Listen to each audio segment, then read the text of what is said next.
tātou kaupapa. E pā ana ki te atua wāhine a Hinekeira. Me ona tini āhuatanga. Nā reira, kia taku atu tātou.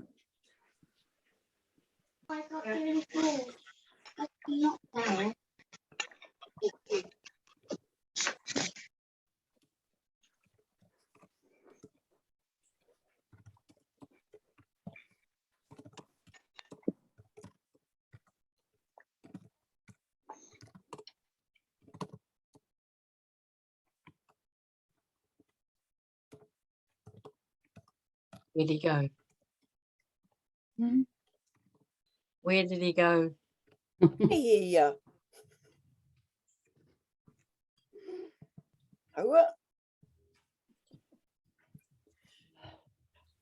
You know, when moments like these happen, I tend to go for the humorous side and drop in something like, oh, his karakia was probably so powerful, he fritzed his system.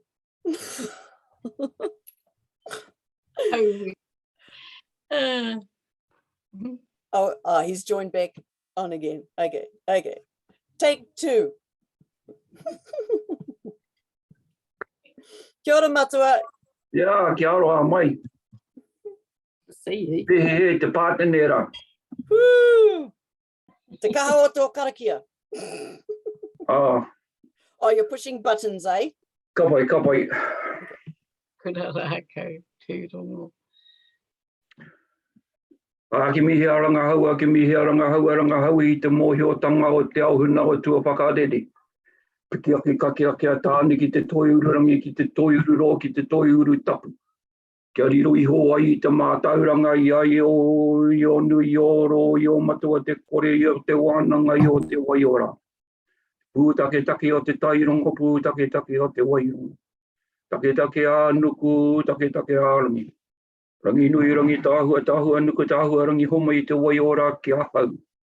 Kia whakatau I te puaro tipua, kia whakatau I te puaro tawhito, kia whakatau I te puaro whatukura, puaro madai kura. Kia whakatau I ngā kete toru o te wānanga nā tāni tiki atu tuauri tua te aro nui. Me ngā whatu e rua te wānanga, te whatu te anuku, whatu kura rangi a hukatai a rihu tai paua. Tēnei te pau katu nei ko te pau o tēnei wānanga. Tēnei te pau katu nei ko te pau e nei tauira ko ngā pia. Tēnei te pau katu nei ko te pau kiki o runga, tēnei te pau katu nei ko te pau keke ōraro. O whakapau e te haorua ko ngā pau matuārangi. Whakapau e te haorua ko ngā pau whatukura ki te one. Whakapau e te hākia hihiri, whakapau e te hākia raranga ki a tū mai te toki. A te ako ngā tauira pia. Haume hui e taiki. Mai matariki ki a tātou. Tēnei tātou e hui nei, ko whakarauka mai, a ki te hui topa nei, ki te kōrero, ki te mawhiti whakaaro, pāna ki te kaupapa.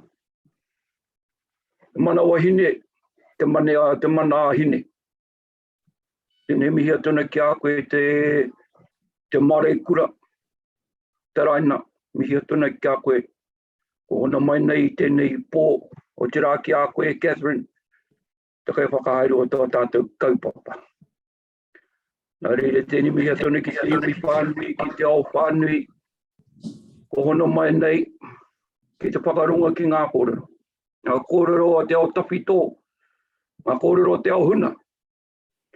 Engari rā, ko tai mai ki te wā, e rere nei ngā tohu o te wā.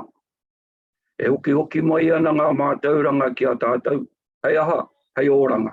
Hei oranga hine ngaro tinana wairoa. Nā rere tēnei mihi nei ki o koutou nau mai hara mai rā. Whakatau mai ki tā tātou hui topa I tēnei po. Te ao whānui, me he mea agu mai, me he mea tāwahi koutou, me he mea noho tatāna ki Aotearoa, te mihi whānui ki a koutou. Hara mai rā. Ka huri, ka tukuna tu, ka hoki atu te rākau kōrero. Catherine, ki a koe. Oh, come and get you. How come you put it on the fixed screen? Kia ora. Oh, Kia ora, everybody.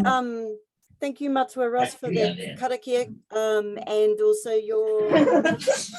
trying to find Can I quickly that I like, so say I to can everybody, if you could mute your microphones, please, so that we can hear the speakers.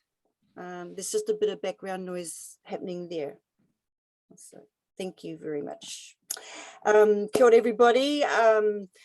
My name is Catherine Murupaenga-Ikenn no Ngāti Te Rarawa in Aotearoa, New Zealand, and it's wonderful to have you all on the call for this webinar, Hinekeira, Lessons of the Goddesses. So we have with us a couple of very knowledgeable, what would you say? I would consider them tohunga, that is experts in the mātauranga or the knowledge, traditional knowledge, on some of the Atua, their characteristics, their ahua, their kaupapa, their purpose in the Māori worldview of things, and it being matariki, which is, you know, commonly known amongst some of our Māori peoples as the New Year.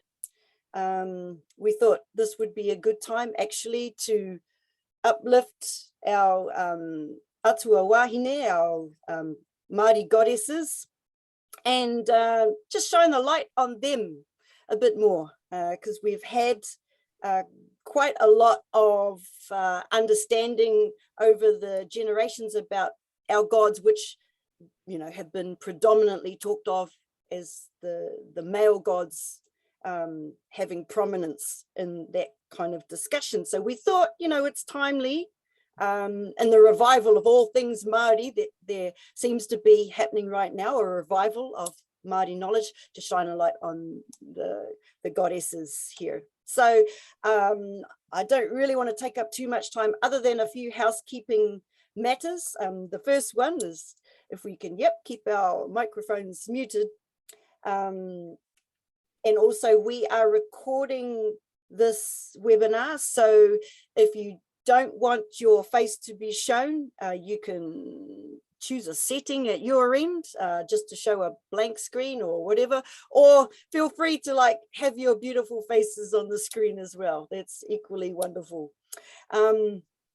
We do have a chat box, and I will be doing my best to keep an eye on, look, I've got some more people who are just joining, so I have to keep an eye on the waiting room, but I'll also keep an eye on the chat box, because we're going to hear from Te Raina Ferris, and we're also going to hear from Matua Ross Smith, their perspectives, and then we're going to have a bit of a round table kind of chat amongst us three, and then we're going to open it up for Q&A with the audience.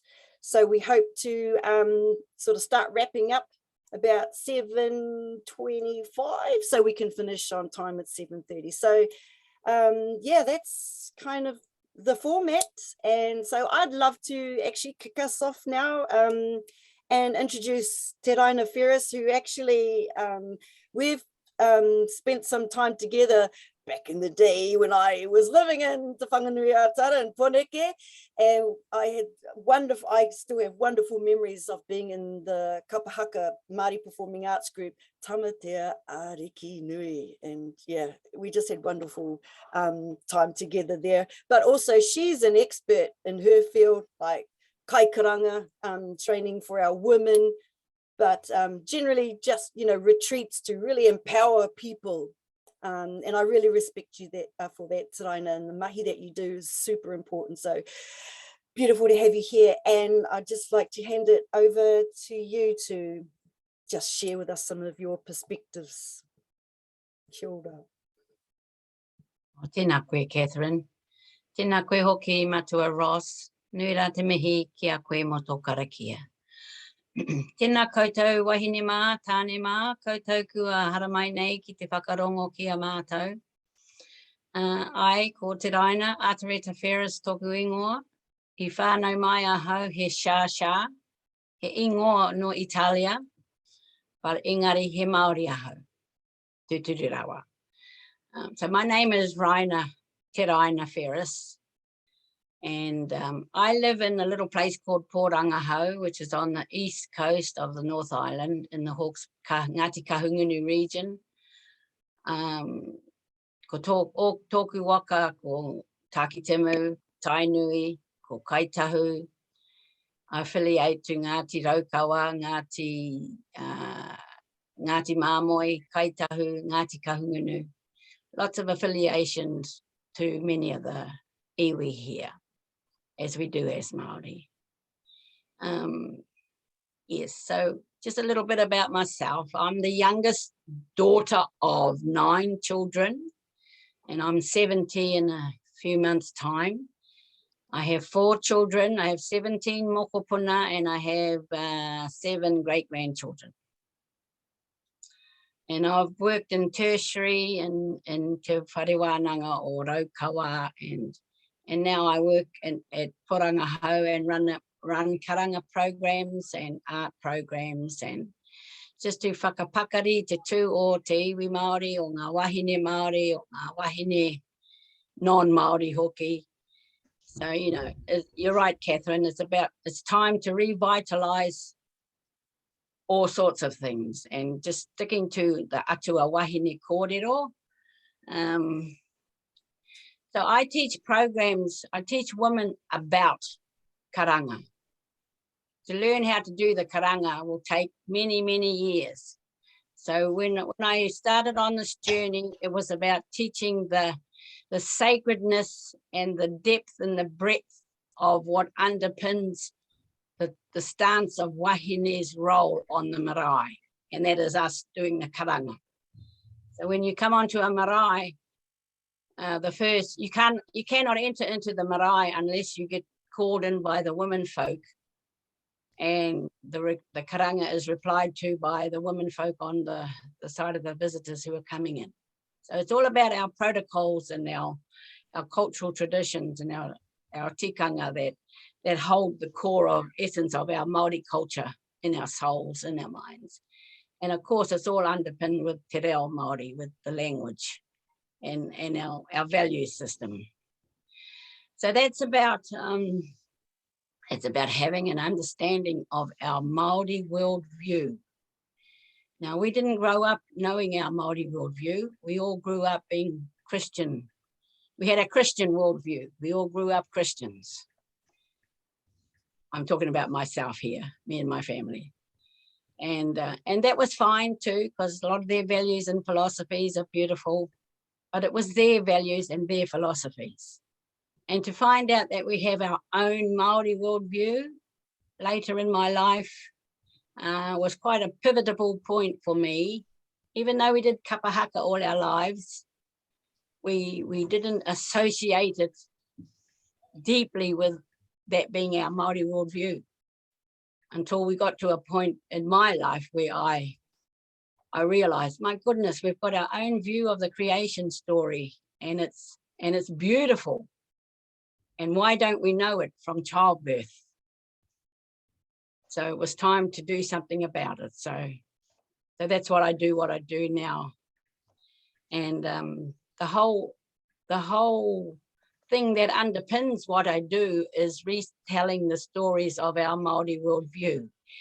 And if you don't know, our Māori worldview creation stories from the Tāki Timu traditions is steeped in the matriarchal power. We are from a matriarchal origin, which is the opposite to Christianity, because that's a patriarchal power. So in order to teach these, to teach the worldview, we had to go back to the pūrākau. And the pūrākau are our stories. I can get out. Yeah, our do you have stuff stories to get out that on your side? Oh, well, I can reach it, but the pūrākau are the stories in our Māori worldview that bring us our kaupapa, our values and our philosophies, and the way we look at life as Māori, not as Christians, as Māori. And they are rooted quite heavily in the Atua wāhine stories. but not a lot of us grew up knowing these stories. Like Catherine said, we grew up knowing that Ranginui and Papatuanuku had 70 sons. And we grew up learning a bit about the sons, and we never heard much about the feminine side of the origin stories. But anyway, that's all changing, because now the stories are being written about, and they're being put in schools and in wānanga, and they're being retold, rebirthed, remembered. And it's a beautiful, beautiful, beautiful process. Because within the pūrākau, so our Māori word for stories is pūrākau, kua pū te rākau. Because within the stories are all the important lessons and values and the morals that we need to know and understand, that help us grow tall like a lofty tree, like that taiaha behind me. They help our backbone stand up straight. But if you don't know the stories, how can you understand the values and the philosophies? So we have a lot of work to do as a culture, as most Indigenous cultures do around the world. It's not just a Māori problem, it's a global problem. So so I love what I do, and every time we have a hui, a wānanga, we examine a different pūrākau, and we look for the lessons in that story, in that pūrākau. After we've read the stories to the women who are in the wānanga, we pull out all the lessons from the stories, then we look for the value of that story, and we look for the moral of the story, and then we look for the relevance of that story to us as wāhine Māori today. Because the stories are as old as time, but they're still relevant to us as women today. Because a lot of the things that happen in the stories still happen today. And if you don't know the stories, well, you don't learn the lessons. So it's all in the storyline. You know, and there's a lot of kōrero out there at the moment about it's time people wrote their own stories. And we do. We need to write our own stories. So I'm currently writing my story as a kaikaranga of 50 years. And, you know, who knows where that'll end up one day. But we have beautiful Atua wāhine. We have the matriarch of matriarchs with Papatuanuku, who is our Earth Mother. And the first human created in our storyline was a wāhine called Hinekeira, whose father is Atua and whose mother is Papatuanuku. And she is created at Kurawaka, at Te One Tapui Kurawaka. And she is created by all of the gods of the heavenly realm and Mother Earth. So in examining that pūrākau, we can't go into it at the moment, but it teaches us that we as human beings are made of godly elements and earthly elements. Wow, that must make us a goddess. I'm of godly elements and earthly elements. Because Hinekeira was the first human created in our view of creation through our Māori worldview. Okay, so that in itself is a huge, huge factor that wasn't taught. It was override with another worldview of the creation story. So we didn't grow up knowing that the first human in our view of the world to be created was a woman. That's liberating. That's really empowering, mana enhancing dialogue. So he tapu te wāhine, he mana tō te wāhine, he mana tō te tāne hoki. And then from that union of, from that creation of Hinekeira, she was created by the gods. All of the gods contributed a characteristic of their own quality into her makeup. And that was shaped and formed at the Kurawaka, which is the womb of Mother Earth. And Tāne breathed life into her, and she came alive. tihei mauri ora. So when we breathe in through our nose and when we hongi one another in our pohiri process, we are sharing the ha that Tane breathed into the nostrils of Hine Ahuone, and she came alive. So that story, that one part of that one story teaches us about the value of the breath of life. We have a whakatauki that says, me aro koe ki te ha o Hine Ahuone. Be in the presence of the breath of Hine Ahuone, meaning don't take breathing lightly. Because if you don't breathe, you're dead. You know, so having good lungs, looking after your lungs, breathing properly, learning how to breathe, having good posture, etc., are all valuable little lessons out of that one part of that one story. And but that the another big part of this pūrākau is about women being the first created in our view of the world, and that puts the mana of wāhine right up there, equal with the Atua and with Tāne. Now, when we were colonized, that got dropped right out of sight, and the patriarchal power caught it all carried on. There's many stories in our histories that validate the mana of the wāhine was not of importance as it was the mana of the Tāne.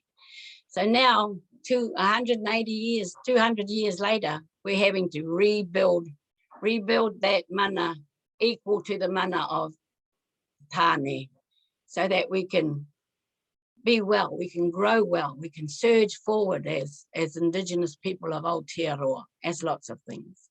So we've got a lot of work to do, Catherine. So ngā mihi mō tēnei kōrero. And I'll leave it there for now. There's plenty more to talk about, and maybe Ross might like to have a little share. Kia ora. Okay, matua. Tēnā koe, I te Māori kura I mihi atuna ki a koe me. Me te koro mō o tātou pūrākau, ai. So, ko mata rosa hau te Rarawa, te Aupouri, o te rā ia te wharetapu o Ngāpuhi. Mihi atuna ki a koutou, te ao whānui, so just wanting to acknowledge, first and foremost, Raina and her words. Great insight, it's beautiful. The signs are all here, whānau, and if we don't take this great opportunity to actually engage in these spaces, then, and because the other thing is, this is where our well-being will come from. This is where our well-being will come from, will be from our natural, from nature again, as it always has been. So I guess just a little bit about myself.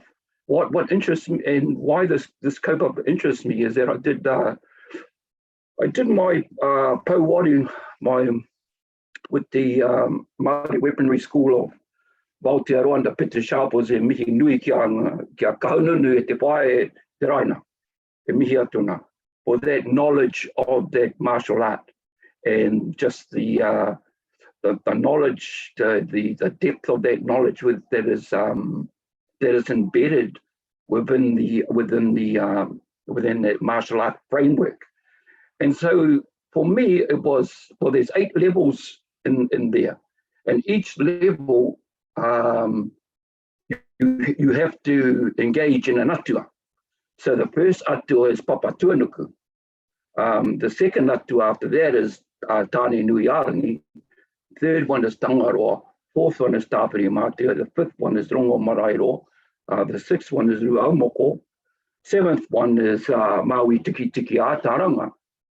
And then the 8th one, which is the pinnacle of the martial art experience, is tumatauinga. Mm-hmm. So in engaging in all of those 8 levels, there's also karakia, there's also whakapapa, but what it's asking you is, how do you see yourself as one of those atua? When you use your rākau, do you move like tāpiri mātea? Do you move like tangaroa? Do you have the knowledge and the intelligence like Tāne Nui Arangi? Do you ground yourself like Papa Tuanuku? So it made me think, yeah, I think I'm going to have to get closer to these gods. And so I mean, even the word, Atua itself, yes, it does, while it doesn't mean God, that's a religious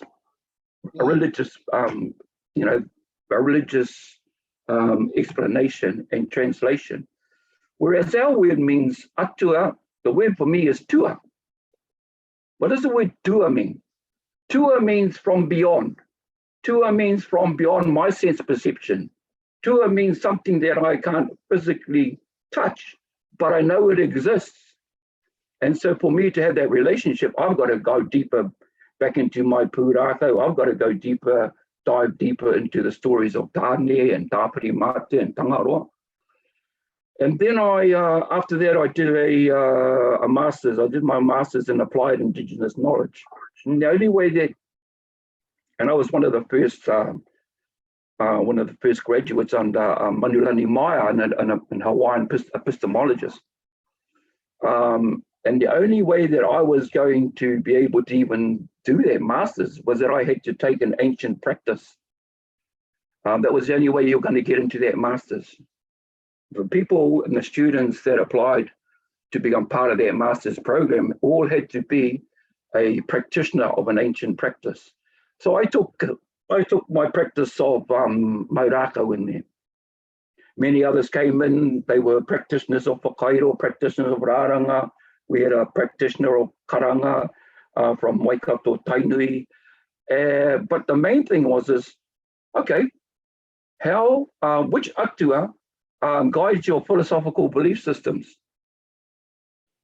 So within the realm of a realm of Maurākau or Taiaha, it's Tumatauinga, it's Tāne, it's Tangaroa, it's Tāne, it's Tāpiri Mate, and it's all those elements that make up the martial art practice. Again, if you're a practitioner of whakairo, which atua guides your philosophical belief systems? So each one of us had to sort out in our head, well, which atua does connect to this? Which atua does connect to rāranga? Which atua does connect to karanga? Which atua does connect to hoi waka? Okay, that's easy, that's Tangaroa. But it was going back into the pūrākau, it was going back into the very depth of the stories. One of the things we researched was that, as we had women who are really, really wanting to learn about Maurākau and taking up the taiaha, they've heard stories that, but women didn't take up the taiaha. No, you got to understand, and you got to have an understanding of who wrote our history books and the underlying,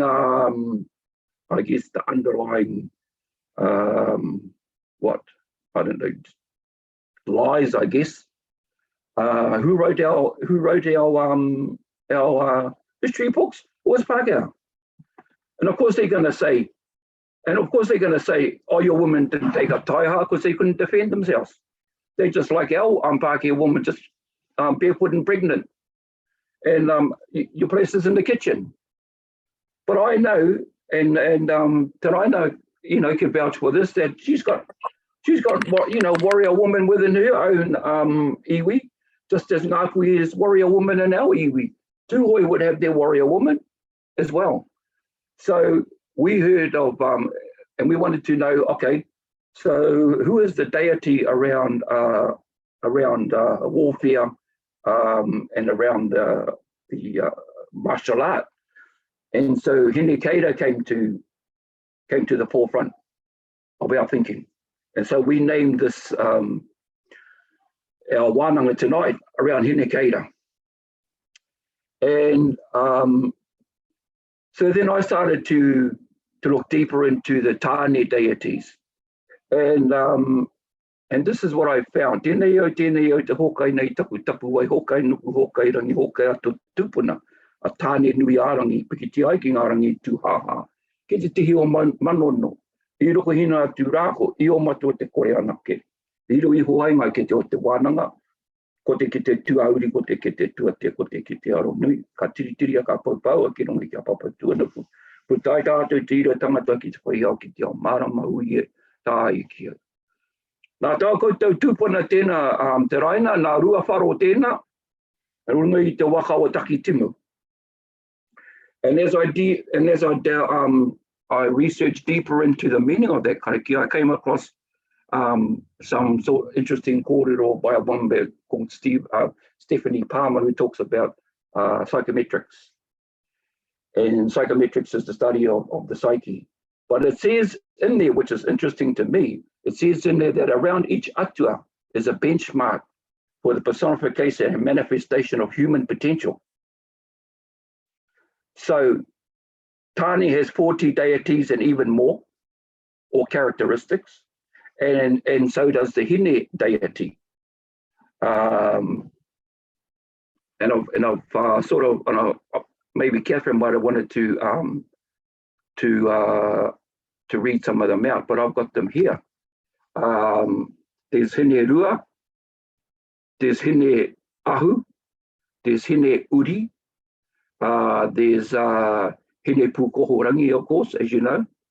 There's Hine Kura, there's Hine Rau, there's Hine Raukatauri, goddess of music. There's Hine Rei, there's Hine Ngaro, there's Hine Te Iwa Iwa, there's Hine Aro, there's Hine Te Wai Uru Uru, there's Hine Tuaoro, Hine Moana, Hinekeira, Hine Angi, Hine Ata, Hine Korako, which is the goddess of the around the circle around the moon, and of course, right to Hine Nui Te Po. So what we're thinking of is, okay, here is a system of knowledge that can be embedded into any sector of the society, whether you're in health, whether in the justice system, whether in education, whether you're in, it doesn't matter. Those names can be embedded in there. And I guess that's where Apauta ngā wahine, getting hold of the names or researching the names and seeing, okay, what does this one mean? Where can this fit in? Because what I'm doing is I'm doing the same with the Tāne, ngā atua Tāne. So, Tāne nui arangi. First and foremost, when I work with the men is, why do we have the same name as the tree? Why do Tāne have the same name as the tree? And because we don't behave, and we don't have the characteristics, and we don't have we don't portray those good things about what the tree is truly about what the rākau is, and that we possess too much tauinga. Anyway, te kōrero anō tērā, Tāne whakapiripiri is another name for the marae. Tāne te wānanga is when you go into a time of discussion. It's important for me as a male that we retain, just as Te Raina mentioned, the karanga. For us, it's around the male and the artistry of oratory. The pure artistry of oratory is a dying art form. Not only that, but I guess the wero and the taki and those great things that are very, very close to the male, and they mean so much to us. Up here we have, and it's only done in Ngāpuhi, is that the male replies to the karanga, which is the waireo. Now the waireo is a very, very special thing to Tāne, and we're slowly losing that taonga. But the signs are here, whānau. Matariki was the beginning of mainly everything. Then we've got Rere Ata Mākeha. We've got the umutakarangi in Auckland doing rongo mamau and rongo mamai, which is the grappling art for women and men. We've also got Mark Kopua doing mahi atua. We've got the Kings of Waikato standing on the main road in Waikato there. We've been having reenactments of all the battle sites. We've got the return of the moko kauai and mataora back onto the landscape. There's and there's huge celebrations around the motu with matariki. We opened one of our pauihi up this way, up in Kawakawa. And there's just things, huge transitions. There's huge mahi that's been that we're returning back to the landscape, whānau. But if we don't see them and we don't engage in them, then we'll become the passenger in our own vehicle, or we become the tourist looking in. No. Your ancestors want you to be part of this because it is you. This is us. All of those whakairo that were buried in the swamps and burnt, and all our marae desecrated, they're all coming back through this huge transition. And we will take our rightful place on the landscape. Tēnā tātou. Kia ora, Ross. Kia ora koutua. And, just listening to that, it occurred to me a while ago, the power of the wāhine in our creation stories, not just because of Papa Tuanuku. There's that word tua in there, eh? Tua again. Atua, Papa Tuanuku.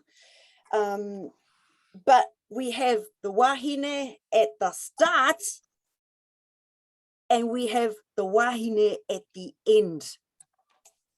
When death comes, she is the one that you go to. But that's humanity. Yeah, for humankind. So, I mean, how powerful is that to have those goddesses, bookending the human life like that? It makes you think, well, it makes me think that's some power there, right there. But just the name Papa Tuanuku, it's dropping a big hint about today's world. That, when Pa, Sounds aggressive. let's do a bit of, looking at the kupu, Papa Tuanuku. Oh, sorry, could I just ask you to mute your, I'll do that. I think I can, look, it's the power of the wāhine. I can actually mute people on this call. No offense, but we just want to be able to hear what the speakers are saying. Kia ora whānau. What was I saying? So yeah, if we look at the word Papa Tuanuku, so pa is a word to like touch, pātu, you touch something. And when you put in te reo, it's a bit of a known kind of a format thing. When you put the same word next to a word, it creates a new word, which is like the original word, but it's transcendent. So if you ask yourself, ooh, what's a transcendent concept of touch? Any takers? 3, 2, 1. I would say it's connection. Right? Yeah, to go into. Yeah. Become. Mm. So with Papa Tuanuku, she is, the earth, the whenua, our connection with the land. And this is the same for indigenous peoples, wherever you go. The whenua is key. It's like our core identity, So Papa Tuanuku in this time is calling us to reconnect with the land. You know how disconnected we are with the whenua? We're treating our earth like a rubbish dump. We're polluting, toxifying, the soils are being washed away, pesticides, herbicides, So that's a big call right there. But we could do that with each of these atua. And I just want to share a story too, because this webinar tonight isn't just for our wāhine, obviously. the webinar tonight was called really about the energy of the Atua wāhine. Not necessarily that you have to be like the gender of a woman. It's the energy, because everyone has a male and a female side. And arguably we could say, well, there might be, you know, in today's world, we know there's LGBTQ. Okay, I just want to be inclusive now. But we've all got those energies in us. We've got the energy of Tūmatauenga, the you know, the god of aggression and strength and conflict, maybe war and all that sort of thing. But we've also got the female side of that, Hinekeira, you know. We've got Tāne Mahuta, but we've also got, you know, the goddess of music. I put some in the, by the way, if anyone didn't see, I put some, you know, a selection of our goddesses in the chat, just so you can see. But just sharing a quick story. Yesterday, there was a festival here in Whangare.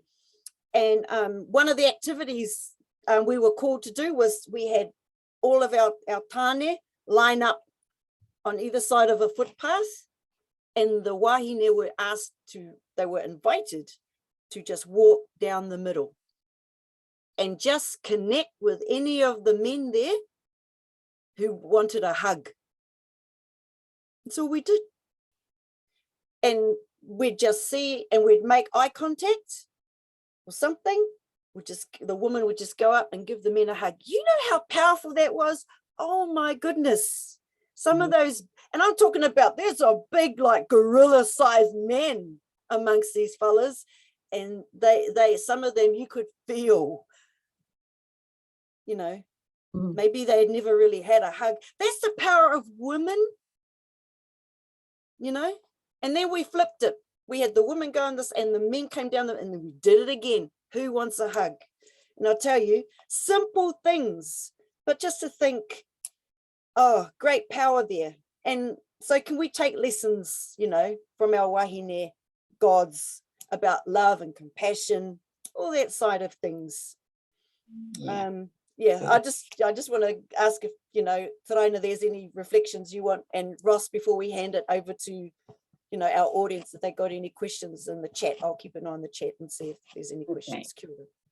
Kia ora. Yeah, there's something that's burning in my head needing to be expressed, and that's about the creation of Hine Ahuone, and you can liken this to every conception that happens in a woman's womb. All of the Atua arrive at that moment of conception and imbue their qualities into that fetus. So we are born of Atua energy and earthly energies. So all of those Atua that you are aspiring to connect with are already imbued in every cell of your body during the 9 months of conception of a child in your womb. Now we have karakia, we have old songs, old waiata, ori ori, that tell us this.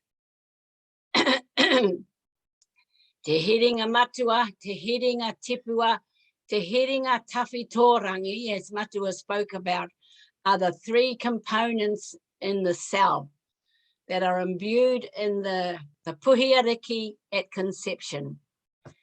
Now, if we grew up knowing that we are made of godly essence, godly characteristics, godly qualities, and earthly qualities, that makes me a goddess. It makes Matua a god.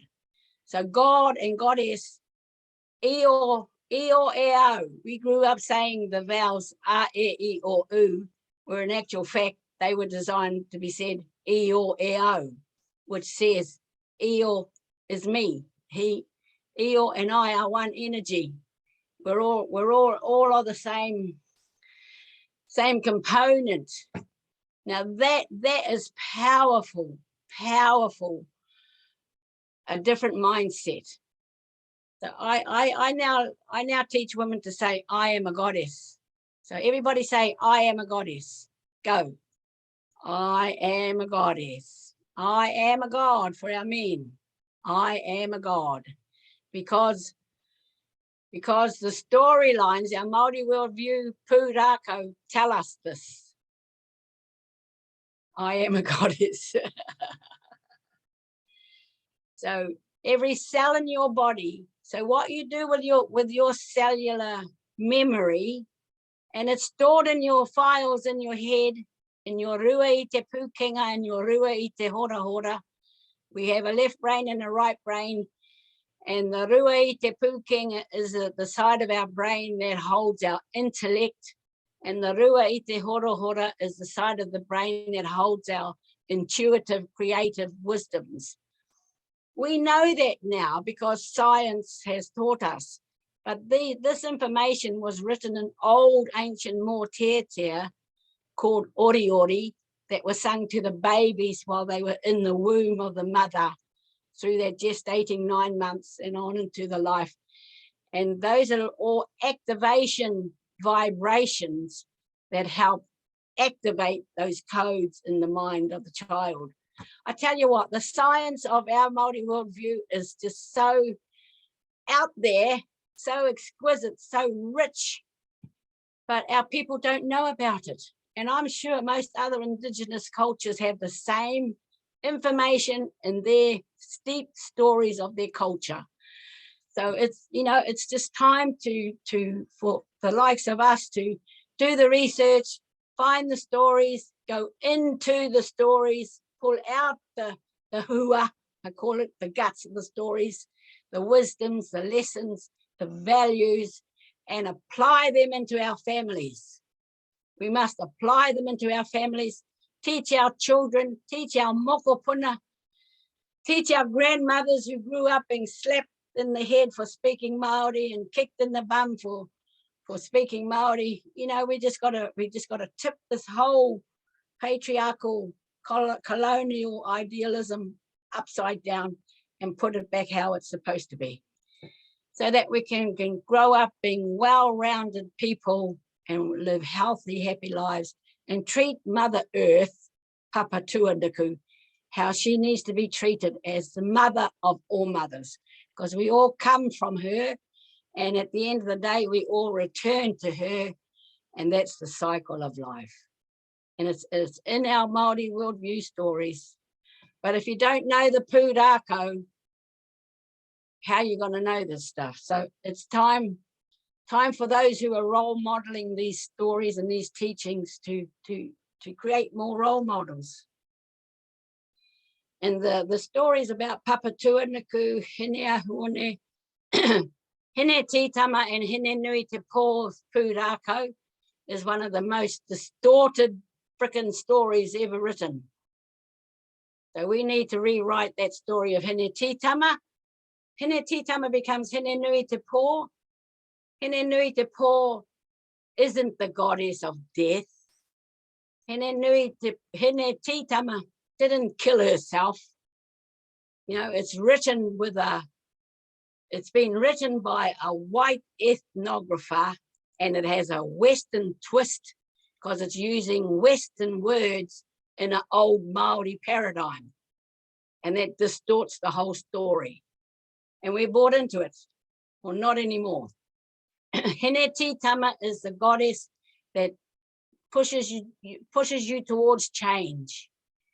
She's a goddess of transformation. She pushes you into change. Hine Nui Te Pō pulls you through that change into your new self. That's how I teach that story. They're not death, they're not suicide, they're not shame.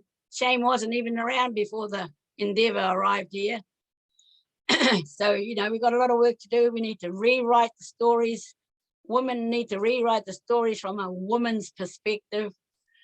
And then role model those stories into our tamariki so they can role model them into their tamariki, their children, and just build our families back up.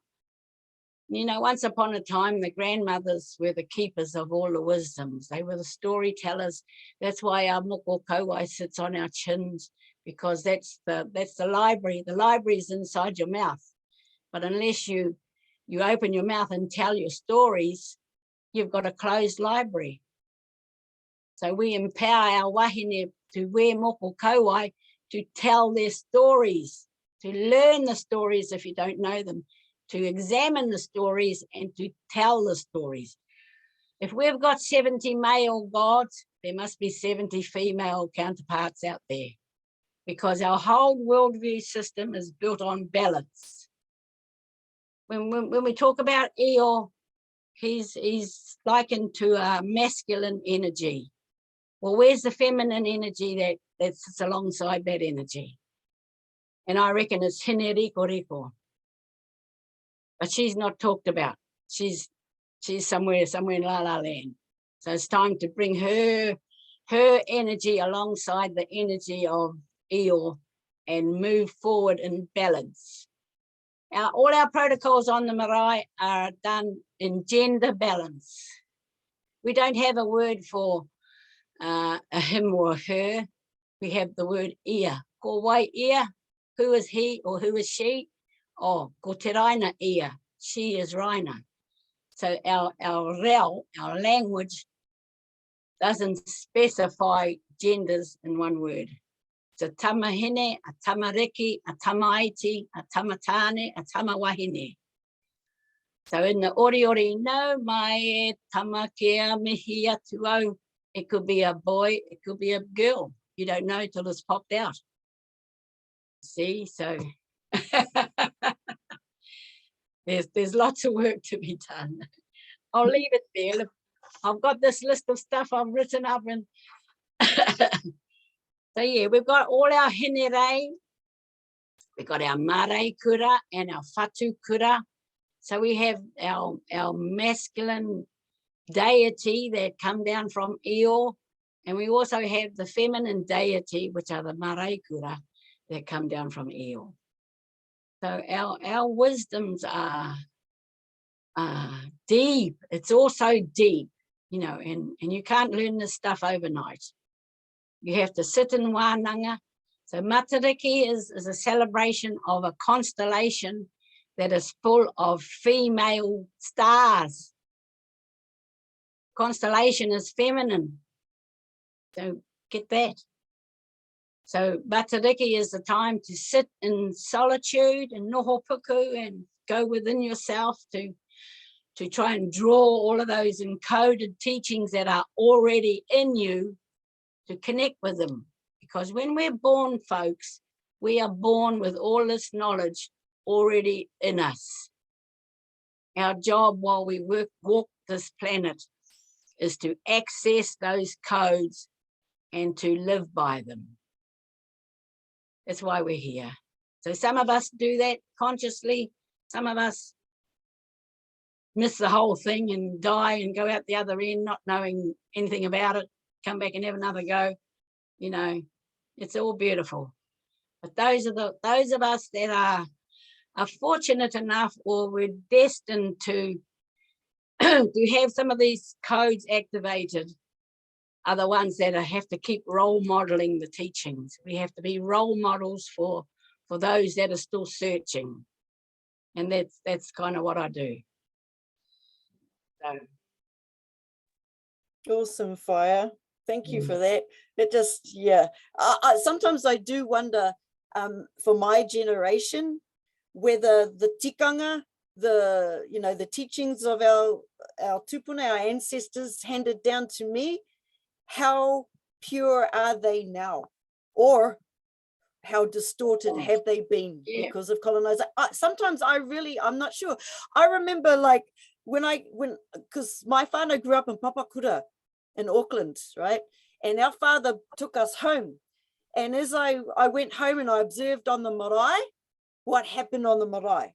And there was one tikanga, one practice that kind of got in my craw. It irritated me. And I would ask our kaumātua, our elders, why is it that when we're standing in the line having hariru, handshakes and hungis, pressing our nose hungis, why do the men go up to men and they're hungi, but they go up to the women and they dodge and they give a peck on the cheek? Yeah. You know, and that annoyance just grew in me until one day I was like, nah, I'm not having it. So every time a man would come up to me and he'd do this dance with his head, I would just go like this. and until he went, ugh, and hongi. And then actually we saw this start to melt away, and the men, after a time, they got the message and they would hongi our women. And I was like, yeah, right on. I never understood that in the first place. That was probably colonization. And there were other things that happened that I was being kai whakatara about, which is a provocateur. They train me to be that. Yeah, Ross, I'll let you, I'll if you want to come in, Ross, and say something. I see that we've got a couple of questions in the chat too, so we can move on to those when you're ready.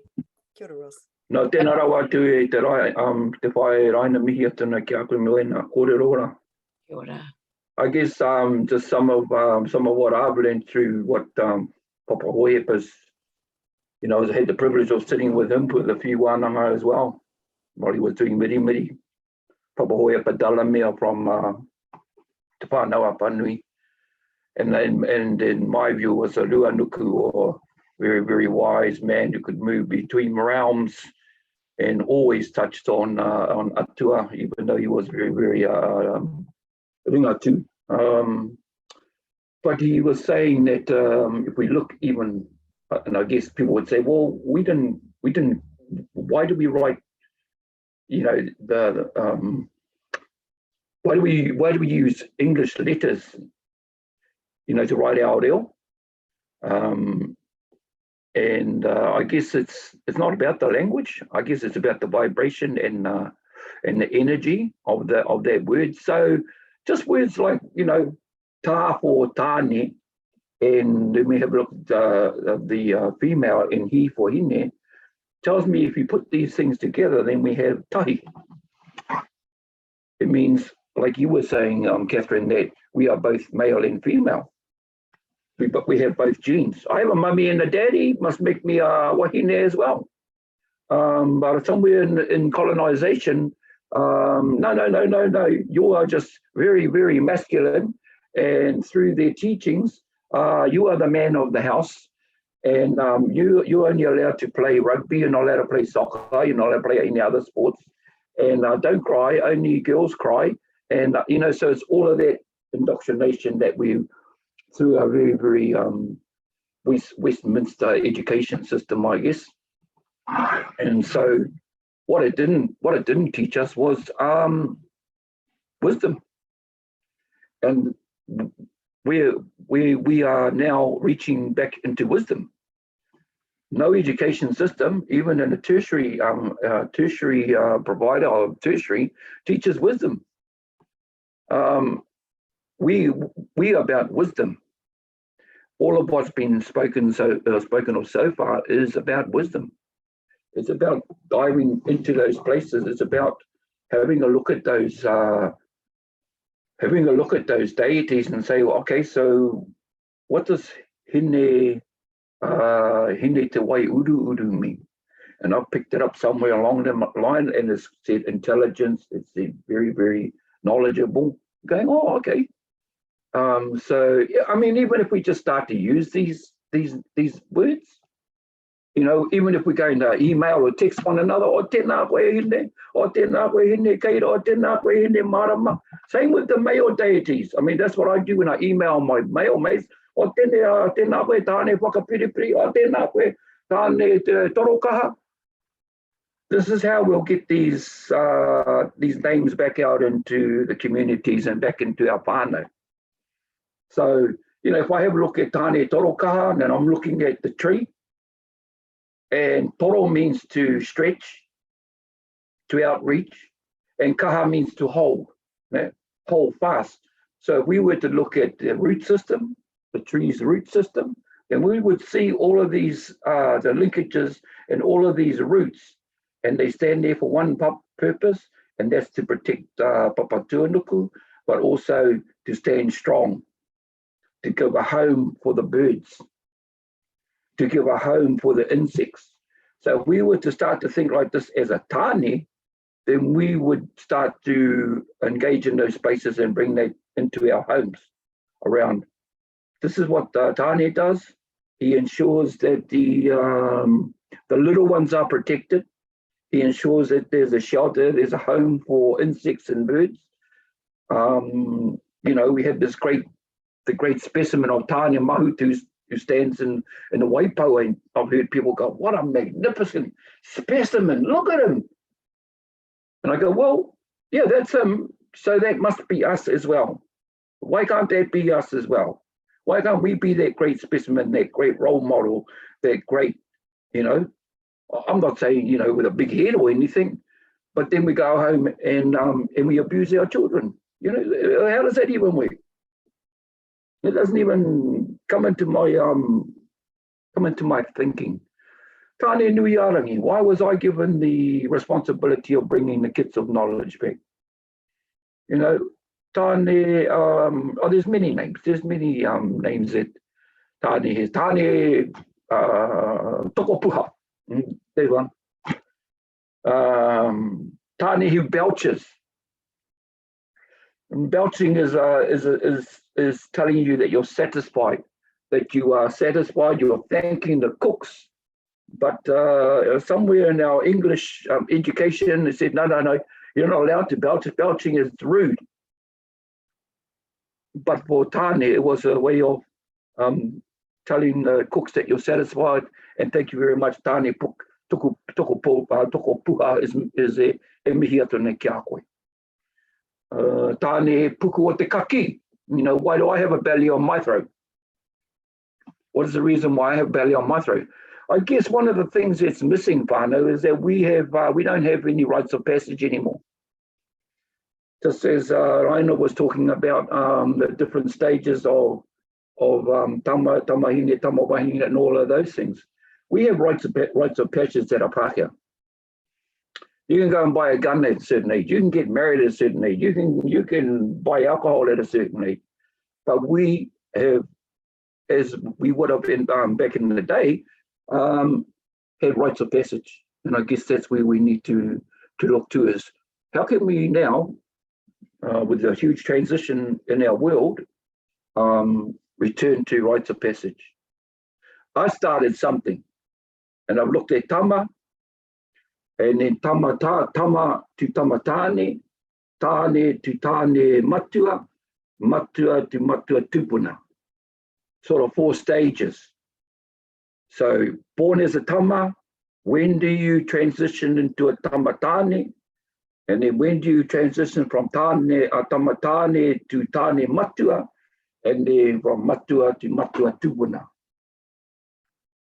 I guess you have to sit down and work that out. And then how do we actually get that to work?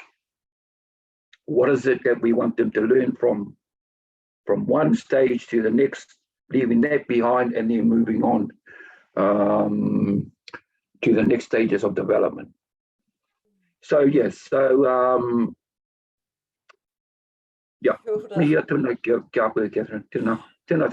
Oh man, you just know we're going to have some follow-up webinars on some of the stuff because it's no. But I do want to say thank you to those who've put questions in the chat, and if it's okay with you both, can I just maybe pull one out? We'll start with one here. I'll go in order of how we've received them. The first one is, how can we integrate Māori goddesses and all the goddesses that predated Christianity by at least 10,000 years, or how, might I know, to restore the divine feminine for all Māori and non-Māori? And I'll just kick off with a real easy one that I do. It's just a simple practice that I do. And lately, I've been getting up at the wee hours of the morning. Can't help it, just am. My body just wakes up and I'm awake. And what I do is, if it's a beautiful, clear morning, I'll go out onto the earth. I've got a spot where I go to, and it's night, and I love looking up at the stars. I'll go out there, I'll kind of crouch down, and I'll put my hands on the ground, and I will just do that. It's like a mantra, I guess I do. I'll just go, Io, e, io, e, io, e, and I'll do it in batches of 3. This is just how I feel. It just feels good to me. And I will do it until I feel I believe it. There's no set number. Sometimes I'll be there and I'll get it like in 3, got it. Sometimes I'm having a bad morning or whatever. I had a bad day yesterday and I've got all this backpack of baggage on me. And I have to, I have to do it like over and over and over, but I do it until I believe it. And then I flip it and I'll just do the reverse. Oh, and sometimes I'll do it slow. It depends. You lean into it. Sometimes you just go, or sometimes I'll get really excited and I'll go, you know, rhythmic, the mitta. But until I believe it. And whether I carry that into my day or not, hey, it depends on the day. But, you know, psychologically, you repeat that enough time, your brain just believes it. That's science. So that's how I integrate the gods into my, you know, I believe I'm co-creating with God all the time. I've had some stuff, and you have too. I'm sure you've all had these moments where you're going, how the dang did that happen? That's a miracle. But it's co-creation because we're gods, okay, and goddesses, gods, or a neutral term. Anyway, so I'll just throw that question over to you. How do we do that? Te Raina and Russ. Te Raina, if you want to just go first. Some practical advice for us. Awesome. Yeah, well, ka pai. I myself would use karanga. Go out on your deck or go out your back door, go stand on your lawn, and even if you just do the karanga and you call Aio ki te aorangi e, follow Rose Perez phrase. You know, you find a phrase in Māori and you go out and say it. Anyway, to do it with a karanga vibration is a whole nother story. But I mean, to integrate anything into your lives, you have to start to learn about them. And that's where we're at. We're in a state of reclaiming our lost knowledge, restoring that lost knowledge, rejuvenating that lost knowledge. And there we are. Restoration, reclamation, restoration, rejuvenation. 3 R's. So that's what we've got to do. Ka pai. Kia kaha.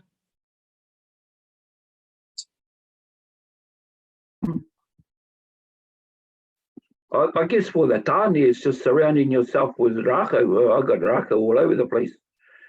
You know, I got carry rākau, I walk with it, I, you know, talk with it. I want our men to, you know,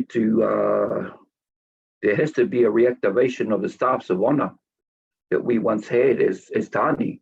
You know, if you're a practitioner of tangaroa, then carry your hoi. You know, just so that we can see that you're, you know, I carry my tepa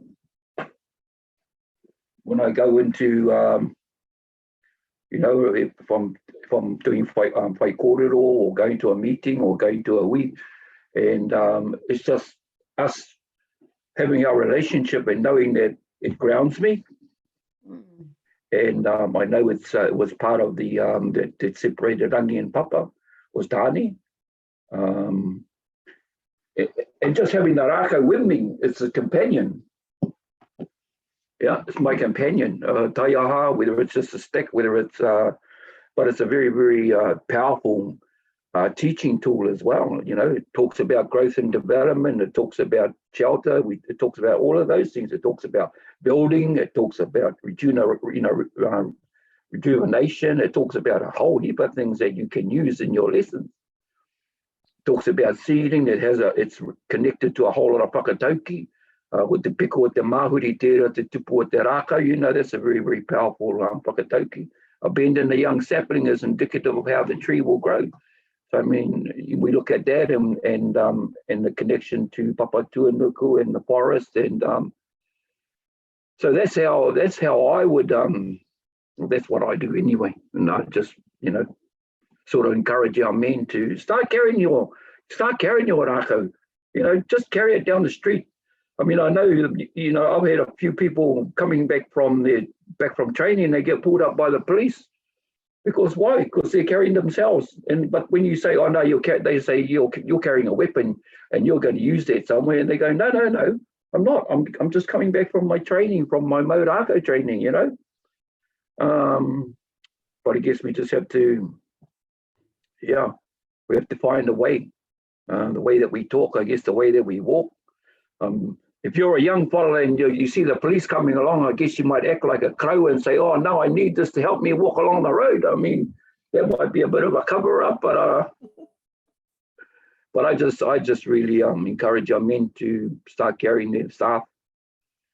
Kia ora, kia ora. Our next partai is a short one. Do we know, is puanga male or female or neutral? I don't know. Do we, either of us have a... Puanga, constellation. I think it's is it a planet or a star? I'm not sure. It's Sirius, isn't it? So puanga is above tautoru.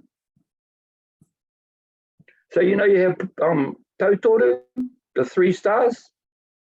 Google it. That's tautoru. I think they call it Orion's belt. And then above there is puanga. And I've seen a picture where it that's the perch of the kereru. And the puanga is actually, you see a picture of him reaching up for the pua, or the hua of the tree. Now I've seen that somewhere, I can't, but that's what the puanga is. It's a fruit, and it's a female star. And I'll tell you why, because it tells us to start preparing our marae. And who start to prepare the marae, you know, for visitors or whoever, it's mainly our wāhine start to prepare and start to direct us and give direction around, come on you fellas, get your blooming whatever, and start to direct us in how to start doing that, our kuia. So I've heard that it's a petu wāhine. I think all of our petu are wāhine, by the way. Yeah. It's a star. Petu is star. Aye. Oh, kia ora. I hope that was and it was an answer to the question. But you know, a lot of these questions we might be inspired to do some more research and hold on to those answers for the next iteration of this, you know, discussion. The next question we've got is one of our participants asks, more and more I hear we acknowledge wāhine of mana as marae kura. Is this a new concept or specific to wāhine? Any takers on that question? No, it's not a new concept. It's a word that's being used more often today than it used to in the past, but it's not new. The marae kura are the female deity that work with eo, and they traverse the 12 realms. They have access through the 12 realms to earth and back. So they're not new, it's old as time. It's just sacred wānanga stuff, so it hasn't been talked about much. And the whatu kura are the masculine deities, or the male deities, whatever word you want to use. So that's about balance maintained in the heavens.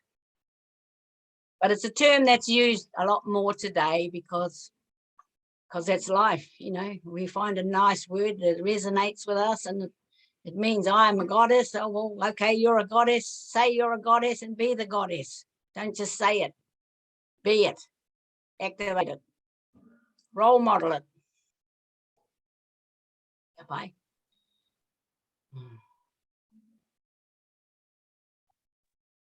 That's enough. Matua, did you have a perspective on that question? Only from Tātai Hirurangi, around the Māori astrology, which we call Tātai Hirurangi, and that the 12 Māori kura and Whatu kura were given their specific roles by Eo. And this is where our birth signs come from.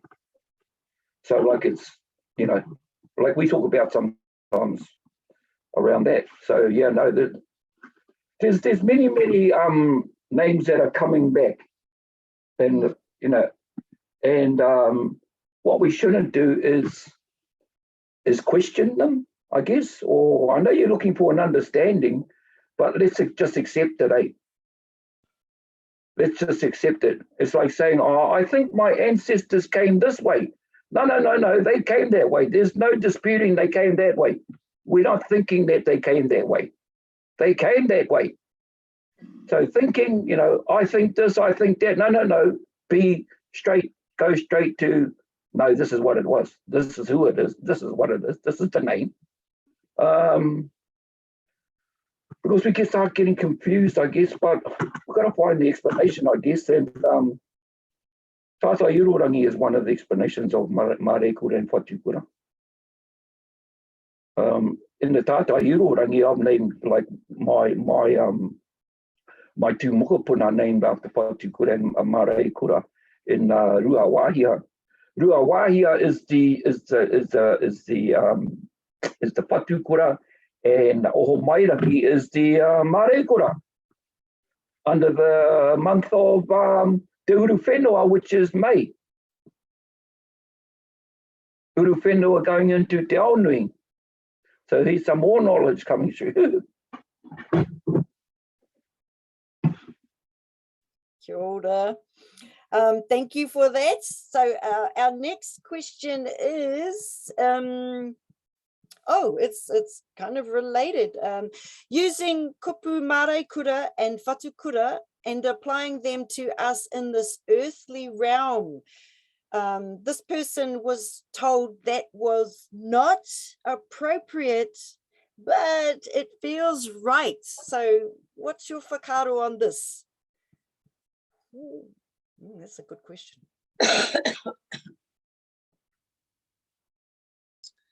Well, it's like everything. We all have an opinion.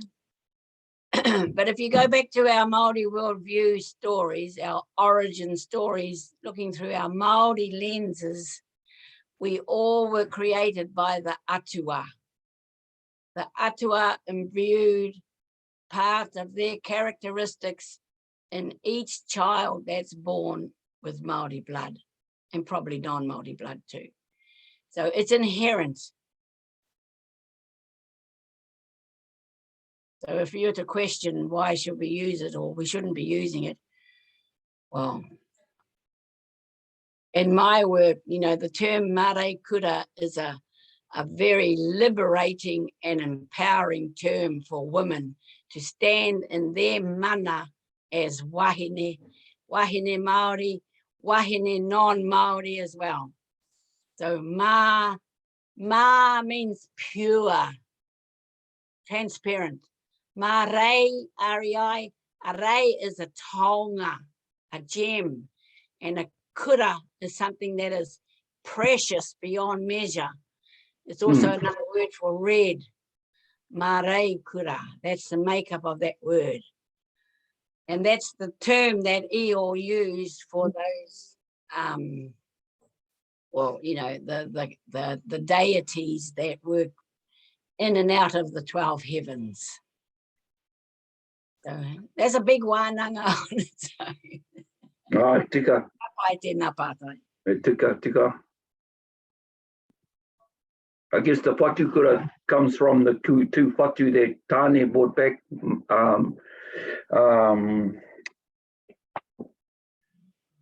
Hukatai and Rehutai. So they were whatu of the wānanga. And again, the kura comes from, of course, kura waka. And, you know, we've got to get away from thinking, oh, so kura means school. No. We're not going to, kura is far more advanced than school. If we keep going from, we go, oh, kura and school, then we already know that we already had a bad schooling, you know, upbringing. Yeah. So I guess that's the whatu kura. Whatu whetu. I just want to, I've got a book somewhere around here. I think I may have given you some of that too, Catherine. where it actually names all the body parts that are attached to the Atua. And so Tāne Te Maurangi is another name for the skull. So there you have Tāne, is the skull. Rongo Marairo and no, not Rongo Marairo, sorry. Rongo Mai Taha Nui and Rongo Mai Taha Rangi are both left and right hemispheres of the brain. So there you have Rongo. There you have Rongo. The Kahu were our lungs were, of course, that's the gift that Tāwhiri Mātia gave us. Water and blood, well, water is tangaroa. Sinews and muscle that we use so that we can do our work. That hard physical work is tumatauinga. So, there's no dispute that we are gods. We're not religious gods. We are gods from a Māori worldview. We've got to get away from religion. There's a difference between God and a religious worldview and an Atua and a Māori worldview. And the word is tua. And the other word in Atua is au.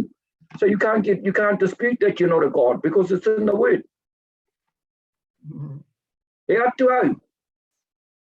Yeah. There you go. E tanga. Oh, kia ora. Yeah, sometimes the obvious, it just, it's so obvious you go, oh man, I'm so whakama and ashamed. I never saw that. So obvious. O is in the word Atua too. Oh man. I think we can squeeze in another question. Actually, this is a practical one. What are the best sources of original uncolonized knowledge of the various Māori goddesses? Well, hey, that's a $64,000 question. Yeah, I'd like to know the answer to that one too. With the real sources, please stand up because I'd like to know. Where do I find this out? I just want to say on that, ia hapu. Like, we know there are slightly different stories depending on your, big whānau collective or your iwi or hapu or whatever. So there isn't one generic for everybody. You got to kind of do a bit of digging around local, localize that mātauranga. That's the way to go. I remember though, one of my kaumātua, Malcolm Petty, he said to me once when I was getting a bit down about, but I don't know what to believe, when somebody tells me about tikanga and I just don't feel in my whatumanu in my gut, it's really tuturu, it's really legit.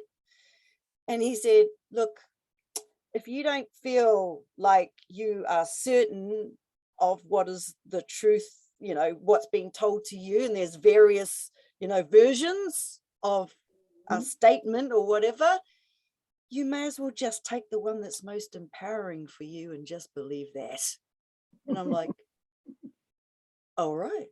Because if I'm never going to know either way, he's right. I may as well take on the one that feels most empowering. And you can tell, hey, when you're feeling emotionally, it's a vibrational thing. When you feel really angry, you tense up, it's an energy that's very hot. And when you're feeling scared, and when you're feeling comfortable and safe. So you've got to tune into your emotional intelligence. That's your heart, emotion. Did you know, everyone, that there's more neurons in the heart sending messages up to the brain than there are brain neurons sending messages down to the heart? That tells us one thing: the heart is more the ruling organ of the body than the brain is. So all that thing about intellect being, what we should be following, our brain intellect side, it's all, we've always known it's manawa nui, be strong, stout, brave of heart. Your ngākau is where it's at, people. The intelligence of the heart is far superior. Sorry, where did we get to? So yeah, that was a question. Where are the real sources for all this? Where do we go to? If anyone has it. And by the way, in the event page, you'll see I've put some resources, but they're just like what I had time to put in there, resources for us. But if you want, I can keep adding resources, and that event page for tonight will always be there. We can just keep on adding stuff in. So it's all good. Kia ora. Well, I think you nailed it. I mean, each iwi have their own written manuscripts, but don't forget they're written probably by some Pākehā fella who translated them from the words, the mouths of a tohunga. So, and they're tribally based. So, but your intuition and your wairua will tell you what is right. And then if you're onto it, you'll test it yourself. Like, you know, my 50 years of being a kai karanga, I know without a shadow of a doubt that karanga is a magical vibration that comes from the womb of women. That's why it's a woman's role. Now, no one can write anything, I don't care who you are, which will make me deny what that statement I just made, because I've tested it, I've felt it, I've experienced it, I've communed with it, you know, so, but that wasn't talked about because, you know, all of that kind of talk was tapu and put in the closet and hidden away, went to the graves with the old people anyway, you know, so we got to find our own truths and believe in them and teach them. If it feels good to teach them, teach them. Wairua, be in a state of hine wairua. Call on hine wairua to whakamārama, to help explain, to help clarify what you need clarifying. All of the elements of the goddesses are in every cell of your body, and the gods. And they're our internal rongoa. They're our internal medication. You don't need a sleeping pill or a whatever.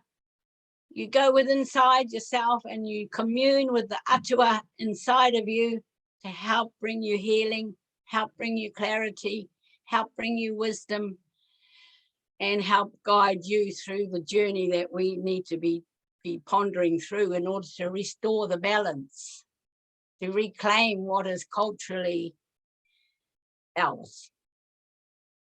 Kia ora.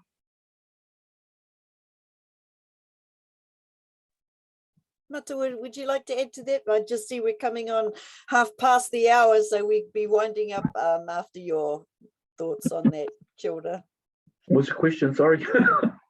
The question was, where do we get the real, you know, deal mātauranga about the Māori goddesses? And it's complicated. It's probably the answer there. But did you have any thoughts around that? You know. I don't know. It's like you know, people are saying, oh, around the return of the moko kauai in the mataora is well, what do you do? You know, and I says, you know, like at this wānanga that we were at, and I says, oh, what do you do? And she says, oh, I work in an office. What do you specifically do? And she told me, and I says, well, you can just tell people that that's what you put on your chin. You know, why does it have to be something so, you know, oh, I don't do rāranga, I don't do miri, I don't do the karanga, I don't do all of those things. Yeah, but you're good at what you're doing now. So I guess it's the same thing. Is that why can't you as wāhine create your own hine? Hine something for now. Yes, they are embedded in the old stories, and that's great if you can go back there. But there's many of us that don't have those opportunities. If your old people are still alive, that's great. But I know that many of Ngāpuhi wāhine up here wouldn't even have an idea of what those hine are, because they're our queer, and that was so, as you know, Christianity was a big thing up this way. So a lot of that knowledge is gone. I guess if you went into Google, and I'm got nothing against Google, but you go in there, you're going to find karakia for io. So I guess if you went in there and put up, names of Māori goddesses, it might even pop up. Yeah, so it could be in there. And then it might just have the Māori name, and you've got, okay, so what does Hine te Wai Uru Uru mean? What does hine ruhi mean? What does hine titama mean? What does hine rei mean? Hine rua, hine, and you sit down as a wānanga wahine, and you go, oh, is it all good if we call it this, and this is what it means? Ka pai. Then you've all decided as a group that that's what it's going to be for us. It's the same with Tāne. We don't know all the explanations for, when I look at Tāne Mimiahi, okay. Tāne the one who mimi's on the fire, okay. Puts the flames out, okay. So we got plenty of Tāne Mimiahi around, you know what I mean? He's the one who sort of, I don't know, mimi's on somebody else's thoughts because he doesn't agree with it. Oh, you're just a Tāne Mimiahi. But it's great just to use those words. As opposed to, oh, he's just a troublemaker. He's just come here to make trouble. Oh no, he's a Tāne Mimiahi. Oh, crack up. So, we just have to have a lot of fun with them, I guess, but look at the seriousness as well. That's fractal universe. Everything is the thing, and its opposite value is all in the one thing. That's unified field theory, all kotahitanga and everything. Yeah, no, that's all good. Well, whānau, I think we've actually gone a wee bit over time, but that's all good. Time is an illusion, apparently, according to our, gods and goddesses and io and everything. So mā te wā is the catchphrase there, mā te wā, all in good time. But we have come up to 1:30 hour, and so were there any final words, Te Raina or Russ, before we finish with a karakia? Any? No, me aro koe ki te hā o hine ahuone. Be in the presence of the breath of the goddess of goddesses. Tēnā koe. Tēnā koe. Tēnā koutou. Tēnā koe te Māori kura. Koutou. Kia koe hoki. It's a great topic. It's a needing to be talked about topic. So well done, Catherine. Tātou katoa. Yeah, well done, everybody. Nā koe matua. Nice having the balance, having the wāhine, the kuia me te kraua. You get a double gender value of everything. Tēnā koe. Nā pai. Ngā mihi. Karakia. Mā koe whakapi. Tu whera ki arangi nui tā maua ki a papatu nuku tau awhia mai te tipo e whakata mai nei. Hoki a te maunga tapu whakatau ai. Ono te ira atua ira tangata hua kina te whatu manawa ki te ao. Ka kohi te ngā o rangi o papa ki te kōpu hei muramura toha ki a turuturu mai te tō mai rangi whakapuaki. Kia tupu, kia whanake me he rākau. He toko te pau whenua, he whatu te tirangi, ka whakaho ki ngau ki te whenua. Tu wera ki arangi nui tā maua ki a papa tuanuku, ka toia mai te ngau ki te morenga o te poko, ka whiua ki te whaiao. Tu wera ki arangi nui tā maua ki a papa tuanuku, te wawhia mai te tipo e whakata mai nei, hoki a te maunga tapu whakatau ai e. Kotau. Tēnā koe, tēnā koe, tēnā kaurua, tēnā tātou katoa. Have a great rest of your Matariki weekend and stay tuned for more of these te wā. O Māori e. O Māori e. A te ata, Catherine? A te ata. A tātou.